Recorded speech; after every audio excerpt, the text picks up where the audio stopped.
সূরা নিসা 13 নম্বর আয়াতে আল্লাহ রাব্বুল আলামিন বলেছেন, মান ইউতিইল্লাহ ওয়া রাসূলাহু, যে ব্যক্তি আল্লাহ এবং তার রাসূলের আনুগত্য করবে, অনুসরণ করবে, ইউদখিলুহু জান্নাতিন তাজরি মিন তাহতিহাল আনহার, আল্লাহ এমন জান্নাত দিয়ে তাকে ধন্য করবেন যে জান্নাতের তলদেশ দিয়ে ঝর্ণাধারা প্রবাহিত। আল্লাহ এবং রাসূলের আনুগত্য করলে আপনার ফলাফল, আপনাকে আল্লাহ জান্নাত দিয়ে পুরস্কৃত করবেন যে জান্নাতের তলদেশ স্রোতশ্রেণী প্রবাহিত। শুধু এখানে নয়, আল্লাহ রাব্বুল আলামিন বললেন ওয়াযালিকা ফাওজুল আযীম, এটা হচ্ছে তার জীবনের সবচেয়ে বড় সফলতা। প্রতিষ্ঠিত হওয়ার, জীবনের সবচেয়ে বড় প্রতিষ্ঠিত হওয়ার মাধ্যম হচ্ছে এটাই। আপনি আমি প্রতিষ্ঠিত হওয়া কাকে ভেবেছি? আপনি আমি প্রতিষ্ঠিত হওয়া স্টাবলিশডের সংজ্ঞা দিয়েছে কি? কিছু টাকা পয়সা হবে, গাড়ি বাড়ি থাকবে, সুন্দর একটা পরিবার থাকবে, গুছানো একটা সংসার, কিছু টাকা পয়সা আছে, গাড়ি বাড়ি আছে, ব্যাংক ব্যালেন্স আছে, বাস, সমাজে একটা ভিত্তি আছে, আপনি একে সংজ্ঞা দিয়েছেন প্রতিষ্ঠিত। জি না, আল্লাহ রাব্বুল আলামিন এটাকে প্রতিষ্ঠিত সংজ্ঞা দেয়নি। স্টাবলিশড, প্রতিষ্ঠিত হওয়া, এটার আরবি হচ্ছে ফাউজ। অন্য জায়গায় বলেছে ফালাহ, তুফলিহুন। আল্লাহ স্টাবলিশড, প্রতিষ্ঠিত হওয়ার সংজ্ঞা দিলেন। যে ব্যক্তি জান্নাতে প্রবেশ করার সুযোগ পাবে সেই তো প্রতিষ্ঠিত, সেই ব্যক্তি সফল। কারণ দুনিয়া কয়দিনে?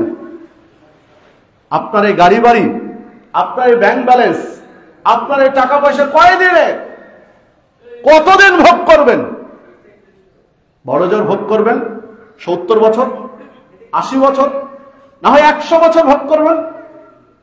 আপনি 1000 কোটি টাকার মালিক, বাড়িতে 4 জন সদস্য, গাড়ি আছে 8টা, 4 জন সদস্য, বাড়ি বানিয়েছেন 10টা, আপনার সামাজিক অনেক ভিত্তি আছে, ঠিক আছে। আপনার এই সুখের জীবন কয়দিনের? 100 বছর, এর চেয়ে বেশি নয়। 100 বছরের মধ্যেই আপনাকে 3.5 হাত মাটির নিচে যেতে হবে। আপনাকে মনে রাখবে কয় পুরুষ? 3 পুরুষ। দেখেন, আপনি মনে রেখেছেন আপনার উপরে 3 পুরুষকে। আপনি আপনার বাবার নাম জানেন, আপনি আপনার দাদার নাম জানেন, বড় জোর আপনি আপনার দাদার বাবার নাম জানেন, মানে আপনার বাবার দাদার নাম জানেন, এছাড়া আপনি তারপরে আর নাম জানেন না, শেষ। মানে আপনি মনে রেখেছেন আপনার ঊর্ধ্বে 3 পুরুষকে। আপনার ছেলে হয়েছে, আপনার ছেলের ছেলে হয়েছে, এবার আপনার ছেলের ছেলের ছেলে হচ্ছে, মানে আপনার নাতির ছেলে মেয়ে হচ্ছে, মানে আপনি 4 নম্বর পুরুষ। কাতারে নাম লিখতে যাচ্ছেন, মানে মাটির উপর আপনার আর জায়গা নেই। এখন আপনার ঠিকানা মাটির নিচে, হয় আজ নয় আগামীকাল। আপনার বেশি দিন আর হায়াত নেই, এটা বাস্তবতা। আপনি মানেন চাই না মানেন, গোটা দুনিয়া খুঁজেন, গোটা দেশ খুঁজেন, ইতিহাস এটাই। সম্মানিত উপস্থিতি, তাহলে আপনি 100 বছরের সফলতাকে, 100 বছরের সুখ স্বাচ্ছন্দ্যকে, 100 বছরের আরামায়েশকে আপনি সংজ্ঞা দিলেন প্রতিষ্ঠিত হওয়া।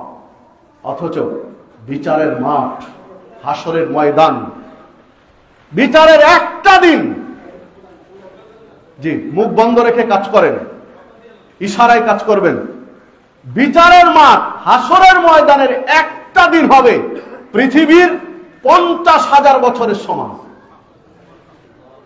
পৃথিবীর 50,000 বছর জোড়া দিলে যতটা লম্বা হয়, হাসরের ময়দানের একটা দিন হবে এত লম্বা।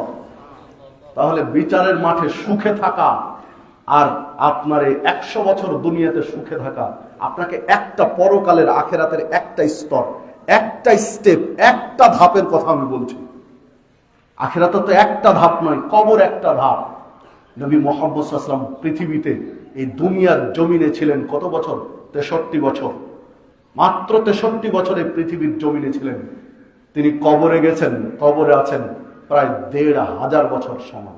1,500 বছর ধরে তিনি কবরে আছেন। আবু বকর, ওমর, উসমান, আলী রাদিয়াল্লাহু আনহুম সকলেই, এনার 4 জনই 100 বছরের নিচে এই জমিনের উপরে ছিলেন। আর কবরের জমিনের নিচে, মাটির নিচে আছেন প্রায় 1,500 বছর থেকে।